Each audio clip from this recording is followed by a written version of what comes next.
নমস্কার। অনেকদিন পর কবিতায় ফেরা। আজ শোনাবো কবি বীরেন্দ্র চট্টোপাধ্যায়ের লেখা কবিতা হওয়া না হওয়ার গল্প। সে চেয়েছিল একটি প্রেমের কবিতা লিখতে। তার তো একটাই জীবন। মানুষের জীবনে প্রেমের চেয়ে নির্মল পিপাসার জল আর কি থাকতে পারে।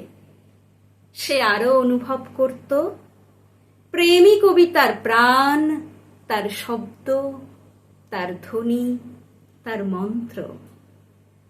কিন্তু তবু তার কবিতা, একটার পর একটা তার নিজের লেখা কবিতা, কি প্রেম, কি জল, এমনকি পায়ের নিচের শক্ত মাটি পর্যন্ত খুঁজে পেল না।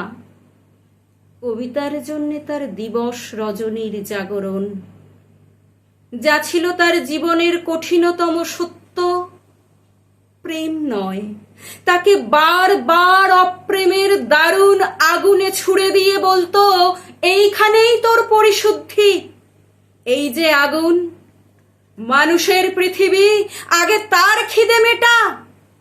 তোর কবিতা, তোদের সমস্ত কবিতা সে তার ক্ষুধার্ত জিভ দিয়ে চেটে খাবে। তুই মূর্খ, জীবনের পাঠ এখান থেকেই শুরু কর। দেখতে দেখতে তার কৈশোর গেল, তার যৌবন গেল।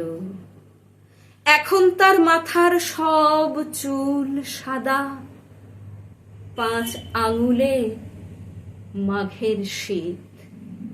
মাঝে মধ্যেই রাত দুপুরে ঘুমোতে না পারার যন্ত্রণায় সে চিৎকার করে উঠত, আমি একটি প্রেমের কবিতা লিখতে চাই, মাত্র একটি প্রেমের কবিতা।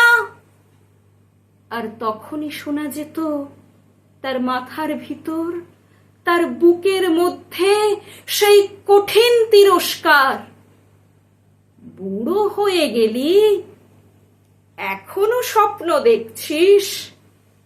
দেখ, ভালো করে চেয়ে দেখ, তোর চারিদিকে এখন হলুদ হেমন্তের পৃথিবী। কিন্তু তারপর কি দেখছিস? ধান কাটা হয়ে গেছে, চাষিরা ঘরে ফিরে যাচ্ছে, কিন্তু মাঝখানে ওকে, ওরা কারা?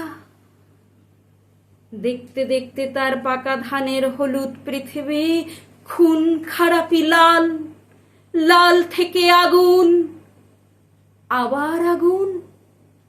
আগুন, তুমি আমাকে সারা জীবন ধরে পুড়িয়েছ, কিন্তু আমি তো শুদ্ধ হলাম না, শুধু পুড়ে গেলাম।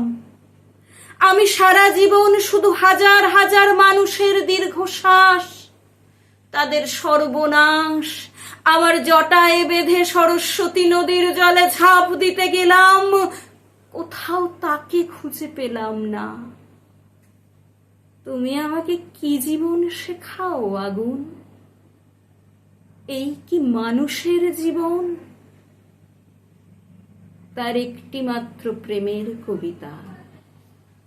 কবিতা, তুমি এখন 3 ভুবনের কোন অতলান্ত অপ্রেমের মধ্যে ঘুমিয়ে আছো। ঘুমাও, তুমি ঘুমাও, আর আমি জেগে থাকি আর এক আরম্ভের জন্য।